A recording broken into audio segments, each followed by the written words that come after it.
to me. Even if he's kind of listening, I feel like that attention is part of the problem. Like I can't get his attention. It definitely can be. I think dog owners, when they go out with their dogs, you also have to look at it from the dog's point of view, where right now when you go out and you're expecting, your expectations of what you're doing out in public or in a realistic environment is for him to look at you. And then you have to take into consideration and audit everything around you to say, am I more valuable? Am I more valuable? Does he have a clear understanding of what I want? And that's the question you have to ask yourself. And that's why I asked you before, is do you have a really rock solid, hey, look at me, and if he doesn't, he's gonna get punished? If you don't have it, don't use it and don't apply it in reality training, because it's gonna confuse them even more. Okay.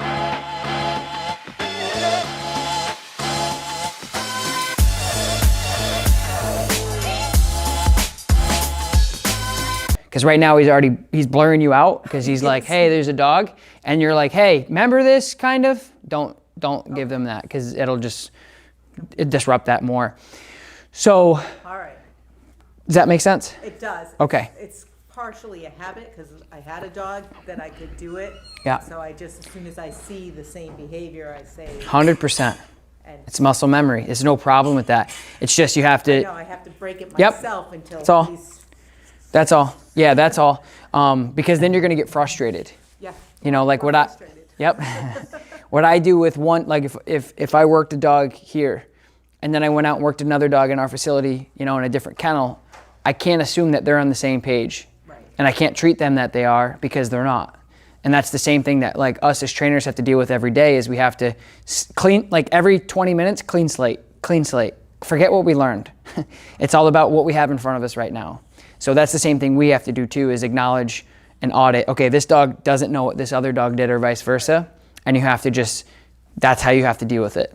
And also situational too. What you learned here is not gonna be as applicable out there yet. Right. Within practice, Have to practice it will be, right? That I've noticed is I would like you to be a little bit more clear on your verbiage. Okay. Right, so when you're out walking him like this, and that's why I asked you before if you had an auto sit or not, because you were. Well, that I always kind of hope that he'll do the auto sit, and then he doesn't, and so then I give him this command. Right, and that's the gap that makes confusion. Okay. Because if you're hoping something without teaching something, it's going to be frustrating for you because he doesn't know it. That's why I asked. Yeah. Because if you've taught that and you've built that foundation and the fundamentals of like, hey, when I stop, you're sitting.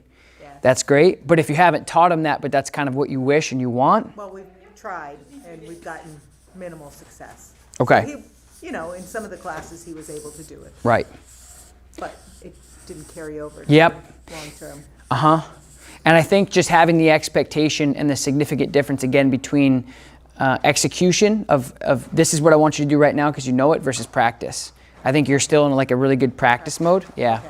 So here's what I want to do is I want to take him like this and I want to just see how he is with me. And I want this is the point of view that I want you to realize what's happening. Okay. Of what I'm seeing. Okay? Okay. So you want to just sit there, and what I'm going to do is like this is what's going to happen is say you're the other dog. Yeah. And he's paying attention to you because that's what he's going to do with me. And I'm just going to assume, judging by what information you've told me and what information he's given, that this is how this scenario is happening. So I'm you, you're the other dog. He's looking at you. And so what's happening is he's like, hey, save me. But in actuality with another dog, he's like, hey, who are you? Right? So what you're doing is you're like, boom. So now in his mind, he's going, wait a minute, what about that? What about what I'm concerned about? And I'm just like this. And then I stop, he's concerned, he starts moving, and I go, whoa. And he's like, what do you want me to? But there's, right? So he's conflicted because he's not, this is how you're handling him. And then forward again, and he's like, okay, I'm a little confused on what's going on, right? And he's going, what do I do? Okay, so I'll end that little crap show there and show you what you should be doing to make things clearer. Okay? So what you want to do is, because he's like this, Houston, heel. Good heel. Good heel, buddy. Good. Good. Big difference, right? Because I was giving him information that he understood. It's the first time I've ever touched him. Right. And I was giving him really clear information of what I wanted him to do. The difference between what I was doing before to what I just did was communication.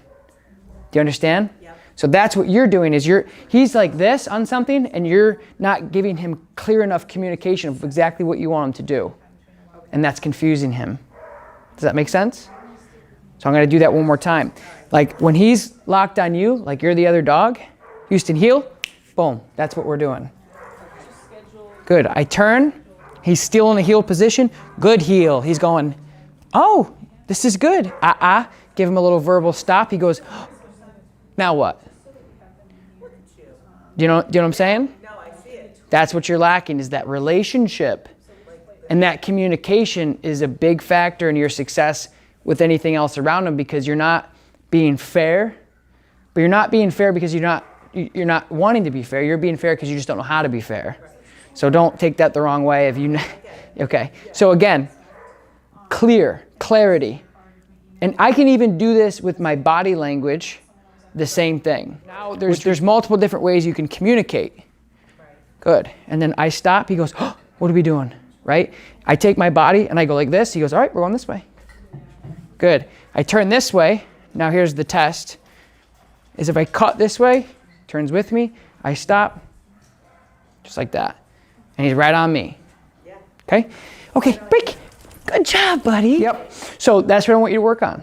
Because just imagine the conflict and barrier of you speaking a completely different language than what he understands. It's like, man, I really love you and I want to know what you're saying, but I just don't. You have to give him information that he also knows.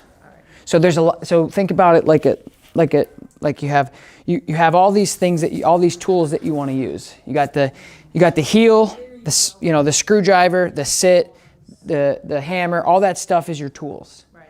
But you also need to move over and say, do I know how to use these things properly? Do we understand how to use this, all that stuff? If you can't do that, then you can't go to step 2.